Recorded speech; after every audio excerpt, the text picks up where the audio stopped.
Hello and welcome again. अभी हम कर रहे हैं दिसंबर 2011 का solution UGC net political science solution part 1 along with options. अपने पेन पेपर साथ में लेके बैठे और इनके ऑप्शंस के साथ में नोट्स बनाते चले। पहला क्वेश्चन है कि वो थिंकर जिसने सिंथेसाइज किया जर्मन और इंग्लिश लिबरलिज्म, यानी कि जर्मन और ब्रिटिश उदारवाद को समन्वय किया, वह कौन था? अब जर्मन के नाम से उदारवाद, तो हमें जर्मन आदर्शवाद, उदारवाद पे हमें जर्मन में आदर्शवादी समझ में आता है, जो कि था हीगल जिसने शुरुआत की।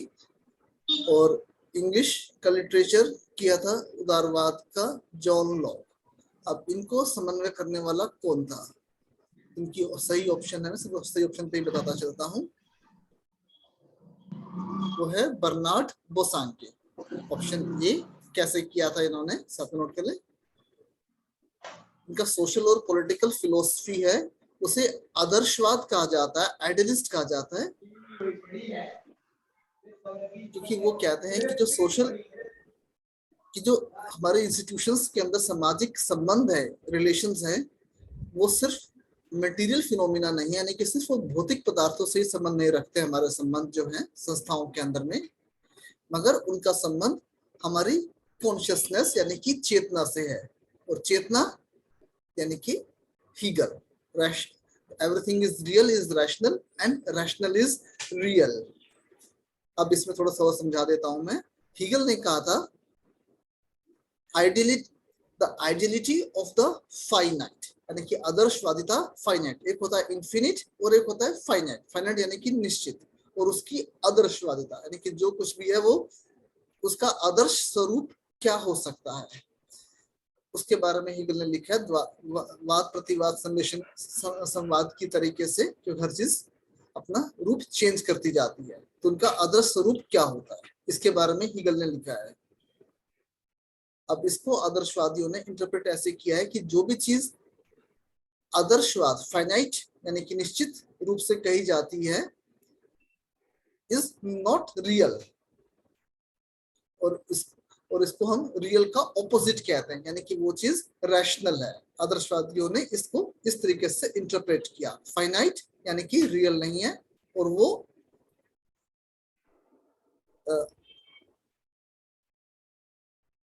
और आइडियलिस्ट रियल का ऑपोजिट है, क्योंकि जो होना चाहिए वो है नहीं। इसीलिए वाद प्रतिवाद संवाद का सिस्टम चलता रहता है। और यही वो सांख्य की थीम है कि हर एक जो फाइनाइट चीज है यानी कि जो रियल का ऑपोजिट है, वो अपने उच्च स्वरूप के लिए अपना रूप परिवर्तित करती रहती है। सो इस तरीके से बार बार रिवाइंड करके सुनना, थोड़ा सा जो समझ में आया उसके नोट्स बनाओ।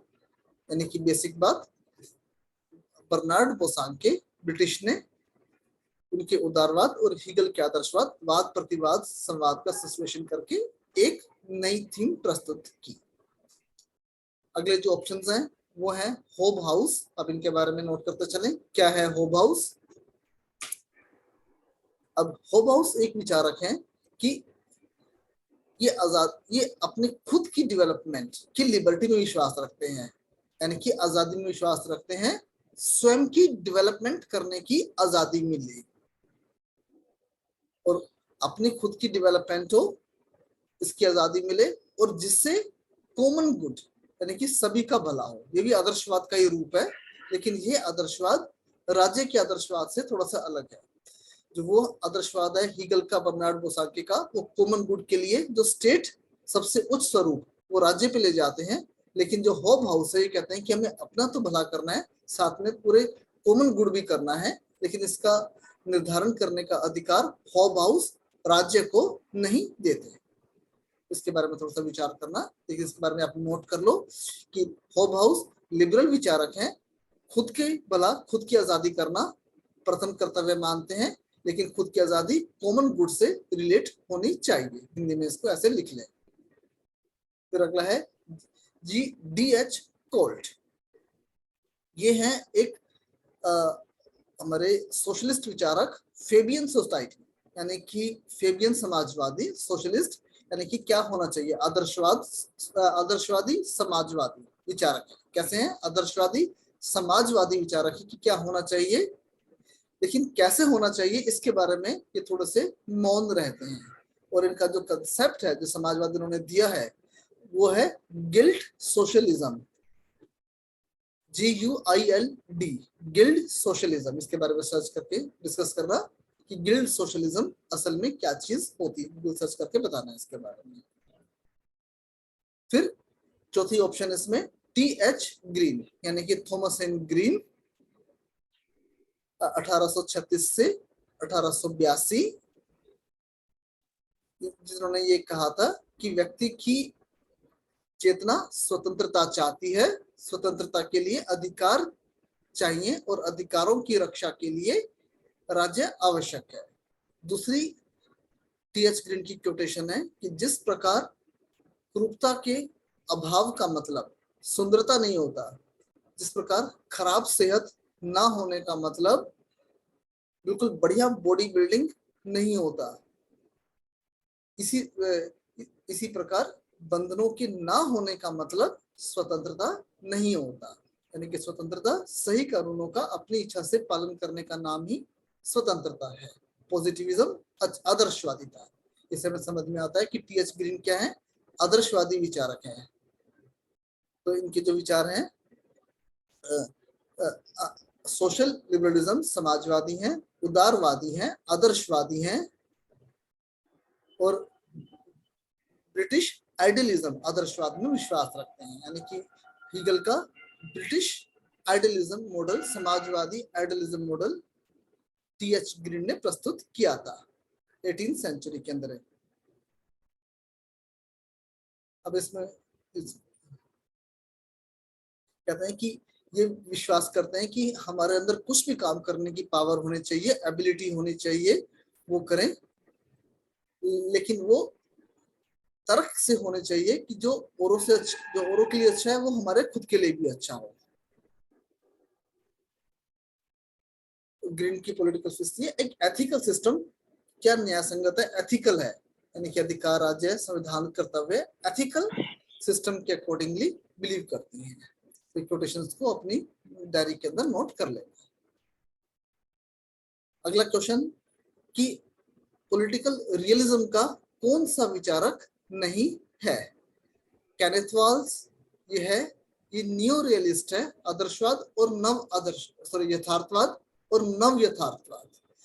इन दोनों का फर्क क्या है मैं थोड़ा सा वर्ड पैड की फाइल में लिख भी देता हूं, जस्ट अ सेकंड।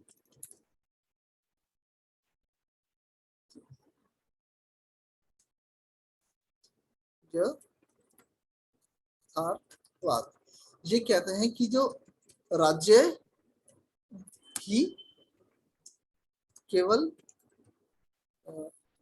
प्रमुख कर्ता होते हैं, यानी कि जो स्टेट का मन होगा वही करेगा। रशिया का पुतिन ही सबसे मेन करता है, उसका मन करेगा अटैक करेगा तो वो अटैक करेगा, मेनू की। तो इसलिए, और ये राज्यों की प्रवृत्ति का अंत होने वाला नहीं है, उनकी मनमर्जी का। दूसरा है हमारे नियो रियलिस्ट नव यथार्थवादी, ये कहते हैं कि राज्यों के अलावा जो हमारे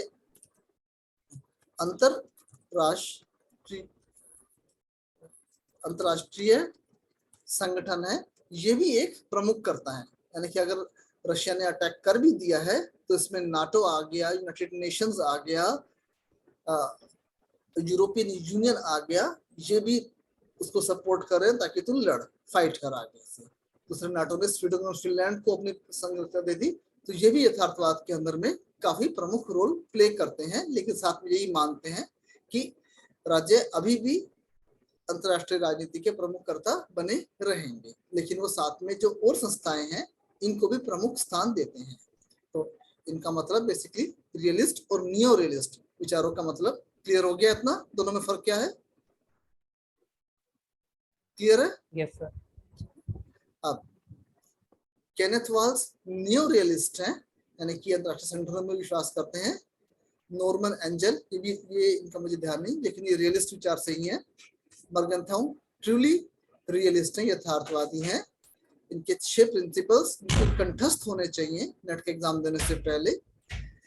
इनके 6 प्रिंसिपल कंठस्थ करके आना। नेक्स्ट लेक्चर के अंदर मैं पूछूंगा किसी से भी 6 प्रिंसिपल्स क्या है इनके। और जोसेफ फ्रैचो ये इनके रियलिस्ट नहीं है, ये आदर्शवादी है। Am I right, Poonam? यही है ना आंसर इसका? जोसेफ ही है ना जो यथार्थवादी के नहीं है? नहीं सर, इसका नॉर्मन ये है सर, नॉर्मन है, नॉर्मन ठीक है। Angel sir. Yes, Norman angel यथार्थवादी नहीं है और मर्गेंथाउ और जोसेफ ये यथार्थवादी हैं। अपडेट कर लेना। अब यह है कि कौन सा सब थियोलॉजिकल व्यू का सपोर्टर कौन नहीं है। ये व्यू कौन सा? DEONT डियोंटोलॉजिकल व्यू हिंदी में से बताया हुआ है। हिंदी में क्या कहते हैं? परिणाम मूलक विचार के कौन सा सपोर्टर नहीं है। जहां तक हमें समझ में आता है ये व्यू का मतलब है कि अल्टीमेटली परिणाम साध्य इंपॉर्टेंट है, साधन कम इंपॉर्टेंट। यानी कि साध्य को सपोर्ट ना मानने वाला कौन सा है? तो John Locke, John Rawls, Machiavelli और ईसाई बर्लिन। तो अगर ये व्यू हमें समझ में नहीं भी आता है तभी इतना हमें समझ में आ जाता है कि जो मैकियावली है साध्य साधन में, ये सिर्फ साध्य पर फोकस करता है और बाकी तीनों जॉन रोल्स और जॉन लॉक ये उदारवादी हैं। ये व्यक्ति और साधनों पर फोकस करते हैं। तो इसलिए इसका आंसर आ जाता है ओड फाइंड आउट करने का मैकियावली। जस्ट ओड फाइंड करने किनके विचार किससे नहीं मिलते हैं। तो जॉन रोल्स, जॉन लॉक ये दोनों आप अच्छे व्यक्तियों में डाल सकते हो और मैकियावली सिर्फ साध्य को इंपॉर्टेंस देने वाले के लिए ओड के तौर पे अलग फाइंड आउट कर सकते हैं। और ईसाई बर्लिन को अगले क्वेश्चन के अंदर एक्सप्लेन करूंगा इसकी विचारों को। अगला क्वेश्चन, हिंद स्वराज की तुलना किससे की गई है? हिंद स्वराज में महात्मा गांधी की जो प्रमुख रचना है हिंद स्वराज, उसमें किसका समर्थन किया गया है? इटली के मैजिनो के यानी कि मैजिनी की इटली, जिसने इटली को एक करने का सपना देखा था। तो पूनम इसका सही आंसर बता दो। ये बिल्कुल एक टेक्निकल क्वेश्चन है, समझने वाली कोई चीज नहीं है इसमें। सर इसमें बिस्मार्क आएगा। बिस्मार्क जर्मनी को एकीकरण करने का सपना देखा। तो हिंद स्वराज वो भी देश को एक करने का देखती है, बिस्मार्क जर्मनी। और आज के तारीख में हम बिस्मार्क को भारत में हुए हैं तो ये तो सरदार वल्लभ भाई पटेल हुए हैं जिन्होंने भारत को एक किया। या फिर आज के तारीख की बात करें तो वो हो गए बिस्मार्क हमारे अमित शाह और मोदी की जोड़ी, जो भारत को एक करने में लगे हुए हैं। और अब श्रीलंका में वैसे तो सरदार पटेल नहीं होंगे सर। वैसे सरदार पटेल हैं, उनका लौह पुरुष के तौर पे आयरन बनाए हुए, लेकिन वर्तमान में देखें कौन कर रहे हैं इसमें, तो अमित शाह और नरेंद्र मोदी को मैं इस कैटेगरी में रखूंगा। और अब बहुत संभावनाएं हैं कि श्रीलंका के अंदर जो प्रेसिडेंट फ्ली हो गए हैं, वहां से भाग गए हैं, डिमांड इस तरह से जनरेट करवा रहे हैं कि श्रीलंका को भारत का एक राज्य, श्रीलंका को भारत में मर्ज कर दिया जाए। बहुत संभावनाएं हैं कि श्रीलंका का भारत में मर्ज शायद करवा देंगे। कश्मीर को तो एक कर दिया है, लंका भी आ जाए, उसके बाद नेपाल परिसंघ बना के। तो हम इसको ट्रूली, जो मेरी प्रेडिक्शन है कि इन्हें हम बिस्मार्क और जर्मनी कैटेगरी के अंदर हम इन्हें सर्टिफाइड तरीके से रख पाएंगे। अब अगला क्वेश्चन, ये बहुत इजी क्वेश्चन। आकाश प्रेजेंट है या नहीं? Yes sir. ऐसा आकाश, अगला क्वेश्चन तुम्हारे लिए है। ये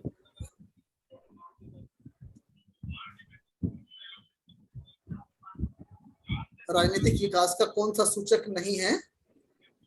क्षमता यानी कि कैपेसिटी, इक्वालिटी यानी कि समानता, फ्रेटर्निटी यानी कि भाईचारा, या फिर विभेदीकरण यानी कि डिफरेंशिएशन। ल्यूसेन सर पाई, यही है डी। गलत जवाब, ल्यूसेन पाई का, वेरी बैड। ये फ्रेटर्निटी है, क्षमता, समानता और विभेदीकरण, ये कंठस्थ होने चाहिए राजनीतिक विकास के। तो बिल्कुल इजी क्वेश्चन था, आगे दौड़ पीछे छोड़ वाली बातें ना करो, पिछले वाले क्वेश्चंस को भी नहीं है साथ साथ। सर, तो आपने पूछा नहीं है। यस, नहीं है, कौन सा नहीं है? हाँ ये 3 तो है, इसलिए 2 चौथा नहीं है। 3 तो है। फ्रेटर्निटी नहीं है, क्षमता, समानता और विभेदीकरण, ये 3 है। फ्रेटर्निटी भाईचारा ये नहीं है, और फाइंड आउट करना है। अगला गौरव, अगला क्वेश्चन गौरव तुम्हारे लिए, सबसे आसान, सबसे आदर्श तरीके का संघवाद कौन सा होता है? ड्यूअल फेडरलिज्म, यानी कि जिसमें सेंटर और स्टेट दो तरह की सरकारें होती हैं। बार्गेनिंग फेडरलिज्म, यानी कि सौदेबाजी वाला संघवाद। न्यू फेडरलिज्म, नए तरीके का संघवाद। या फिर कोऑपरेटिव फेडरलिज्म, यानी कि कोऑपरेटिव समन्वयात्मक संघवाद। सबसे बढ़िया संघवाद कौन सा है गौरव, बताएगा इसका आंसर? Sir cooperative. कोऑपरेटिव, बिल्कुल सही, सही आंसर। मेरे यही क्वेश्चन सही है। अगला क्वेश्चन पूनम तुम्हारे लिए, इंडिपेंडेंस ऑफ एग्जीक्यूटिव, यानी कि कार्यपालिका की स्वतंत्रता, वह किसका मेन फीचर है? भारतीय संविधान का, ब्रिटिश का, अमेरिकन का या स्विट्जरलैंड का? Sir Swiss constitution. स्विट्जरलैंड का सही आंसर।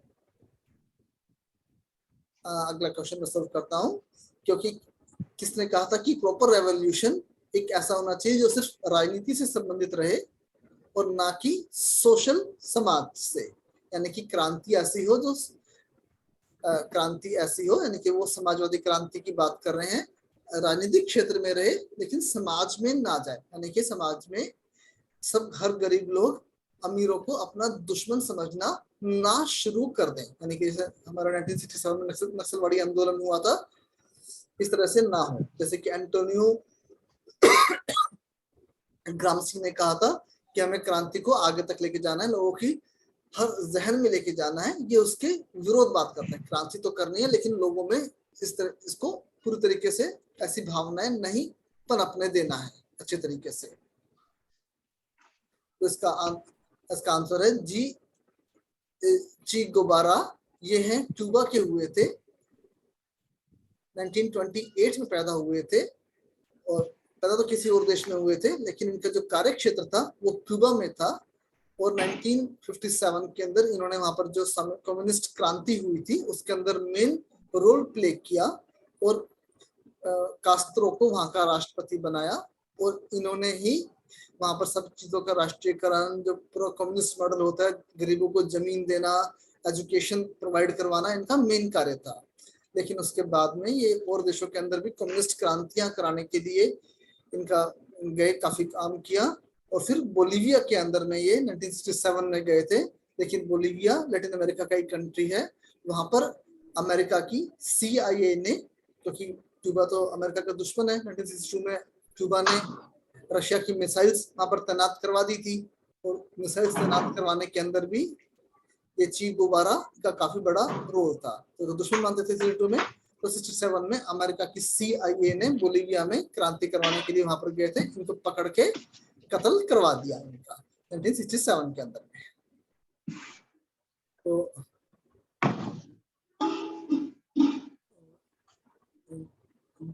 बाकी रिचस डेब्रे, ये रिचस डेब्रे भी इन्हीं के ही अनुयायी हैं।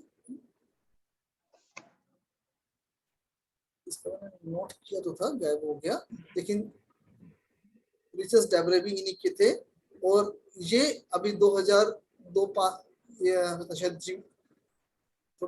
ये 40 से पैदा हुए, 1940 के अंदर में, ये भी कम्युनिस्ट हैं, इनके साथ में थे, जी गुबारा के थे।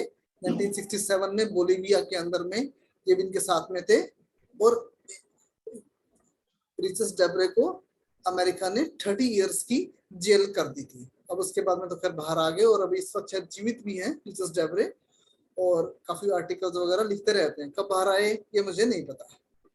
बाकी क्रेन ब्रिंटन और हन्ना आरेंट को मैं करा चुका हूँ। क्रेन ब्रिंटन को हम अगली बार सॉल्व कर लेंगे। अगला क्वेश्चन गौरव तुम्हारे लिए कि कौन से कमीशन को कौन सी संवैधानिक स्टेटस प्राप्त नहीं है? Finance commission, UPSC, national commission for scheduled caste या फिर planning commission? Sir planning commission है, शेड्यूल कास्ट वाला भी है, फाइनेंस भी है, लगता है यूपीएससी में कंफ्यूज हूँ मैं सर। फाइनेंस, प्लानिंग कमीशन आएगा। प्लानिंग कमीशन आएगा सर। प्लानिंग कमीशन, क्योंकि इसे संवैधानिक स्टेटस प्राप्त नहीं था और मोदी ने आने के बाद 2015 में आते ही इसका साफ करके इसको हटा दिया है और अब इसकी जगह नीति आयोग सर। नीति आयोग है। ये मंत्रिमंडलीय घोषणा और से इसको बनाया मैं लिख देता हूँ कि ये जो हमारे जो कॉन्स्टिट्यूशनल स्टेटस है वो हिंदी में कहते हैं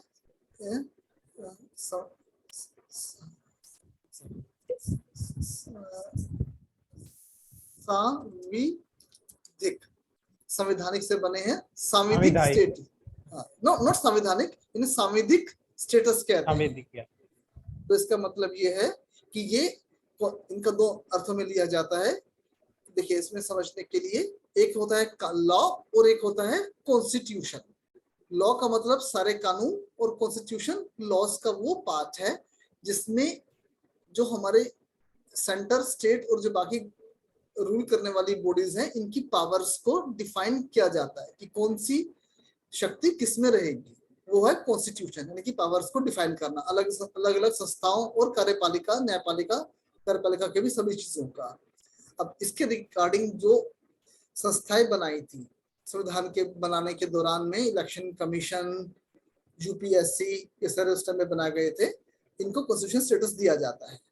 अब यूपीएससी अब इसके बाद में अब जैसे ये वाला क्वेश्चन है national commission for scheduled caste, ये उस वक्त पे नहीं बनाया हुआ था और जैसे ही, और अब है एक है ओबीसी कमीशन, पिछड़ा वर्ग आयोग, यही बाद में बनाए गए कमीशंस। महिला आयोग, दिव्यांगजन आयोग, ये सारे ट्रिब्यूनल्स, ये सारे कमीशंस बाद में बनाए गए।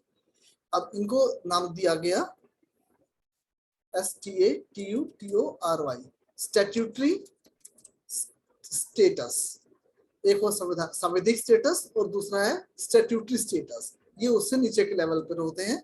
लेकिन अब जो ओबीसी पिछड़ा वर्ग आयोग को हालांकि बनाए बाद में हुए हैं, अब जितने महिला आयोग है, दिव्यांग आयोग है, ये तो है स्टैट्यूटरी स्टेटस में, स्टैट्यूटरी कमीशंस हैं। लेकिन जो ओबीसी कमीशन है, पिछड़ा वर्ग आयोग है, इसको सरकार ने संवैधानिक स्टेटस प्रदान कर दिया है। हालांकि ये संविधान बनने के समय में नहीं थे ओबीसी कमीशन, लेकिन 2/3 मेजोरिटी से पास करवा के इनको संवैधानिक स्टेटस दे दिया गया है।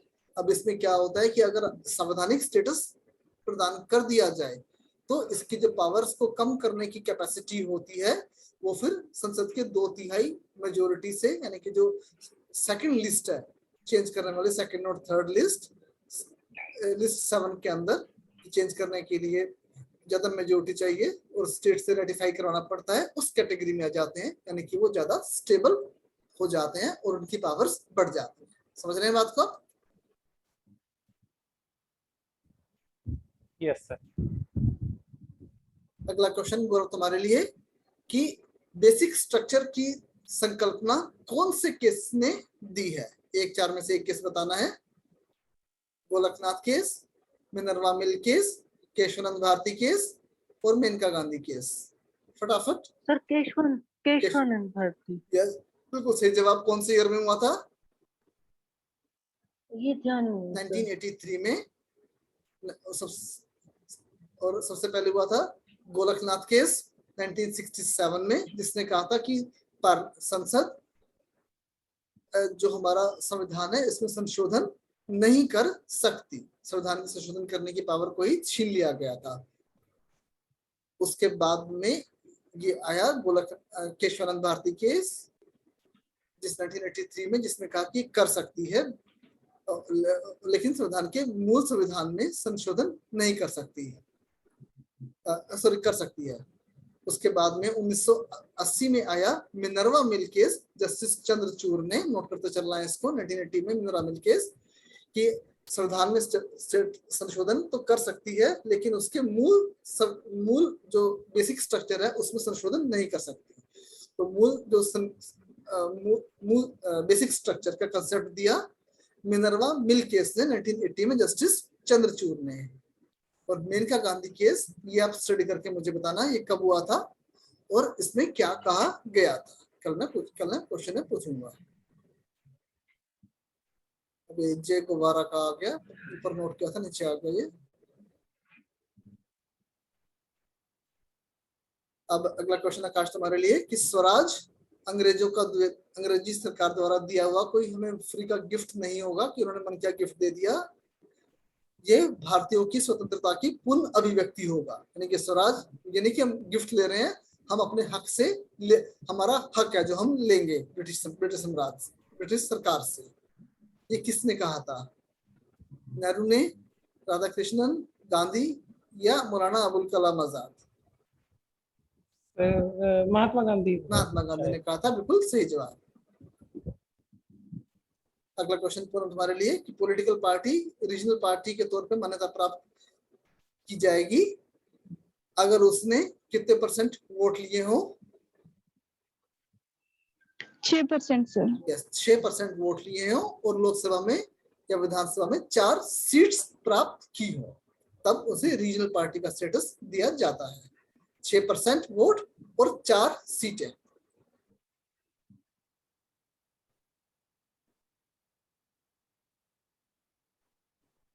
अब अगला क्वेश्चन तुम्हारे लिए कि कंटेम्पररी वर्ल्ड सिस्टम का पायोनियर किसने दिया था? यानी कि समकालीन विश्व व्यवस्था का सिद्धांत किसने दिया है?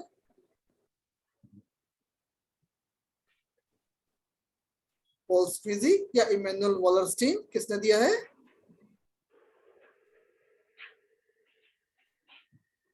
इसका आंसर है इमैनुअल वॉलरस्टीन। इसके बारे में थोड़ा सा नोट कर लें, क्या चीज है ये अमेरिकन सोशलिस्ट और हिस्टोरियन रहे हैं और ये एक साम्यवादी हैं और इनके ऊपर जो प्रभाव पड़ा है कार्ल मार्क्स, व्लादिमीर लेनिन का और रोजा लक्समबर्ग, ऐसे समाजवादी विचारक हैं, इनका प्रभाव है। और इन्होंने वर्ल्ड सिस्टम थ्योरी का कंसेप्ट दिया था। अभी क्या होती है वर्ल्ड सिस्टम थ्योरी, विश्व व्यवस्था? ये कहते हैं कि जो